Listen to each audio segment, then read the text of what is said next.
Hello' ছাত্ৰ ছাত্ৰীসকল, মই তোমালোকৰ মাজত আকৌ এটা নতুন ভিডিঅ' আনিছোঁ। এইটো ভিডিঅ'ত আলোচনা কৰিম অসমৰ জনগোষ্ঠীৰ গাঁথনি আৰু সংস্কৃতি। এই চেপ্টাৰটোৰ ভিতৰত কি ইম্পৰ্টেণ্ট কুৱেশ্যন আছে মই তোমালোকক এইটো ভিডিঅ'ত দেখুৱাই দিম।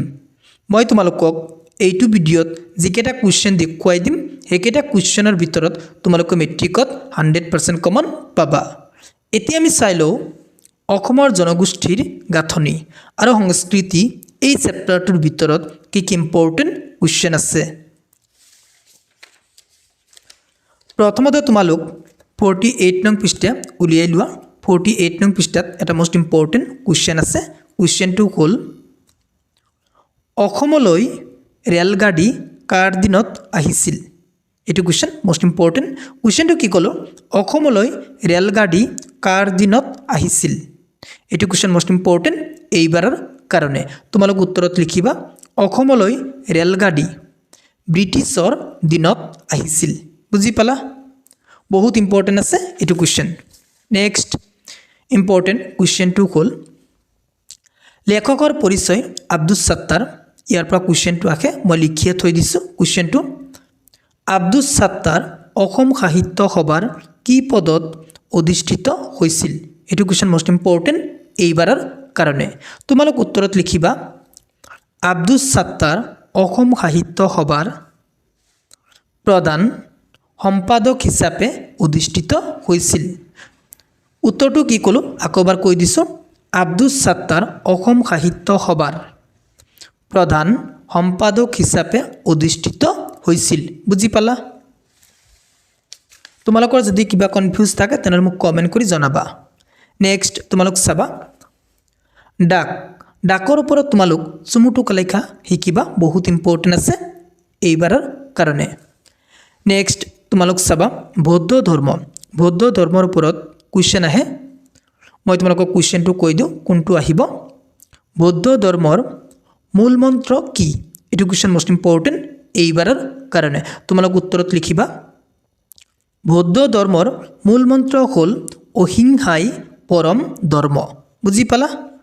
নেক্সট ইম্পৰ্টেণ্ট কুৱেশ্যনটো হ'ল লোকগীত। লোকগীতৰ পৰা কুৱেশ্যন আহিব। লোকগীত কি? দুটা লোকগীতৰ নাম লিখা। এইটো কুৱেশ্যন মোষ্ট ইম্পৰ্টেণ্ট এইবাৰৰ কাৰণে। তোমালোক উত্তৰত লিখিবা অনাদি কালৰে পৰা মুখে মুখে চলি অহা মৌখিক গীতসমূহকে লোকগীত বুলি কোৱা হয়। বুজি পালা?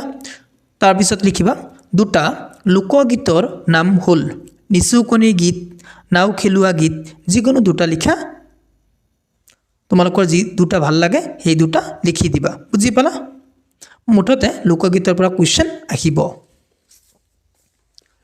নেক্সট তোমালোক চাবা 1 নং কুৱেশ্যনৰ ক, খ আৰু গ এই তিনিটা কুৱেশ্যন মোষ্ট ইম্পৰ্টেণ্ট এইবাৰৰ কাৰণে।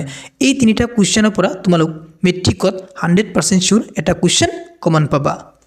নেক্সট ইম্পৰ্টেণ্ট কুৱেশ্যন দুটা হ'ল 2 নং কুৱেশ্যনৰ ক আৰু গ এই দুটা কুৱেশ্যন মোষ্ট ইম্পৰ্টেণ্ট এইবাৰৰ কাৰণে। এই দুটা কুৱেশ্যন তোমালোক ভালকৈ শিকি যাবা। নেক্সট তোমালোক চাবা নেক্সট ইম্পৰ্টেণ্ট কুৱেশ্যন কেইটা হ'ল 4, 5, 6, 7 এই চাৰিটা কুৱেশ্যন তোমালোক ভালকৈ শিকি যাবা।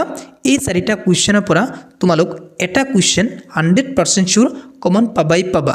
নাপালে মোক কমেণ্ট কৰি ক'বা ছাৰ আপুনি কি কমন দিছে, এটাও কমন অহা নাই। তোমালোক 4, 5, 6, 7 এই চাৰিটা কুৱেশ্যন তোমালোক ভালকৈ শিকি যাবা।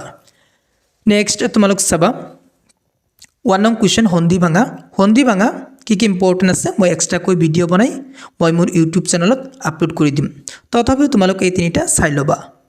সন্ধি ভাঙা, বিপৰীত শব্দ, সমৰ্থক শব্দ, সমাহ, ছন্দ কি ইম্পৰ্টেণ্ট আছে অসমীয়া ব্যাকৰণখিনি মই এক্সট্ৰাকৈ ভিডিঅ' বনাই মই মোৰ ইউটিউব চেনেলত আপলোড কৰি দিম। নেক্সট 2 নং কুৱেশ্যনটো চাবা দেই। 2 নং কুৱেশ্যনটো বহুত চান্স আছে এইবাৰ আহাৰ। উপসৰ্গ লগ লগাই তিনিটা শব্দ গঠন কৰা। এইটো কুৱেশ্যন মোষ্ট ইম্পৰ্টেণ্ট এইবাৰৰ কাৰণে। হৈ গ'ল অসমৰ জনগোষ্ঠীৰ গাঁথনি আৰু সংস্কৃতি এই চেপ্টাৰটোৰ ভিতৰত কি ইম্পৰ্টেণ্ট কুৱেশ্যন আছিল মই তোমালোকক দেখুৱাই দিলোঁ। তোমালোকৰ যদি এই কুৱেশ্যন কেইটাৰ উত্তৰ লাগে তেনেহ'লে মোক কমেণ্ট কৰি জনাবা ছাৰ আপুনি উত্তৰখিনি দি দিয়ক মই তোমালোকক হোৱাটছএপৰ যোগেদি দি দিম নেক্সট ভিডিঅ'ত আমি আলোচনা কৰিম ইণ্টাৰনেটৰ তিতা মিঠা এই চেপ্টাৰটোৰ ভিতৰত কি কি ইম্পৰ্টেণ্ট কুৱেশ্যন আছে নেক্সট ভিডিঅ'ত আমি আলোচনা কৰিম যদি তুমি মোৰ চেনেলত প্ৰথমবাৰৰ মোৰ চেনেলটো ছাবস্ক্ৰাইব কৰিবা থ্যাংক ইউ ৱাচিং দ্য ভিডিঅ'